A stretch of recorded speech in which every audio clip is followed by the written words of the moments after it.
नमस्कार, मी श्वेता। आज बनवूया झणझणीत अशी मेथीची पातळ भाजी। अगदी करायला अगदी सोपी आणि साधी पद्धत आहे। तर मेथी मी बाजारातून आणून ती निसून घेतली। आता पाण्यात टाकून ती स्वच्छ धुवायची। आता पावसाळ्यामुळे काय होतं तर मातीचं प्रमाण भाजीवर असतं। तर भाजी स्वच्छ धुवून घ्यायची आणि पाण्यातून काढून घ्यायची, त्यामुळे माती याची निघून जाते। आता गॅसवर मी कढई ठेवली आणि त्यामध्ये आपण तेल टाकायचे। आता साधारण मी 1 पळी तेल टाकलेलं आहे। आता तेल छान तापलं की त्यामध्ये लसणाच्या पाकळ्या घालायच्या। लालसर होईपर्यंत लसूण फ्राय करून घ्यायचा। आता त्यामध्ये घालायचे जिरे आणि जिरे चांगले तडतडले की मग त्यामध्ये आपण जी काही भाजी स्वच्छ केलेली आहे मेथीची ती त्यामध्ये घालायची। त्यामुळे काय होतंय की लसणाची आणि जिऱ्याची मेथीला चांगली फोडणी बसते। आपण जी म्हणतो ना लसूणी मेथी, त्यामध्ये लसणाचं प्रमाण भरपूर असतं आणि लाल होईपर्यंत लसूण तडतडून देतात। आता यामध्ये आपण भाजी तेलात शिजवणार आहोत, तोपर्यंत आपण मसाल्याची तयारी करूया। तर मिक्सरच्या भांड्यात हिरव्या मिरच्या, नंतर लसणाच्या पाकळ्या आणि मीठ घालायचे। तर सुरुवातीला हे बारीक करून घ्यायचं।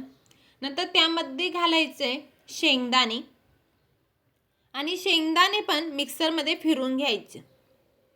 आता त्यानंतर यामध्ये पाणी घालायचं आणि मिक्सरला परत फिरवून घ्यायचं।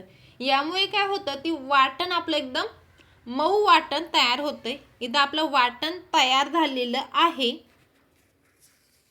आता आपली भाजी तेलात शिजलेली आहे चांगल्या प्रकारे।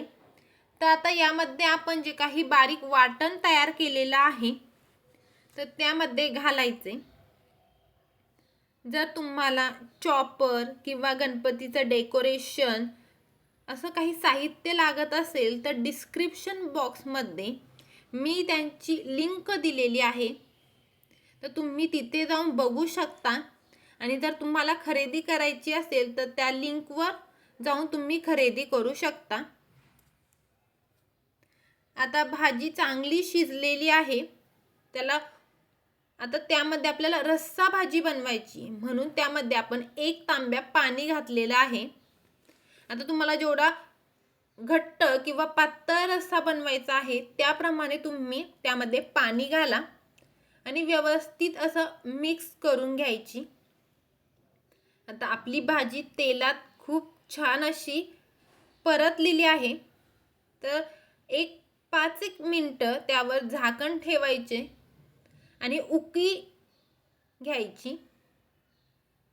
आता इथे बघू शकता मी झाकण ठेवलेलं आहे। 5 ते 7 मिनिटात आपल्या भाजीला उकळी आलेली आहे।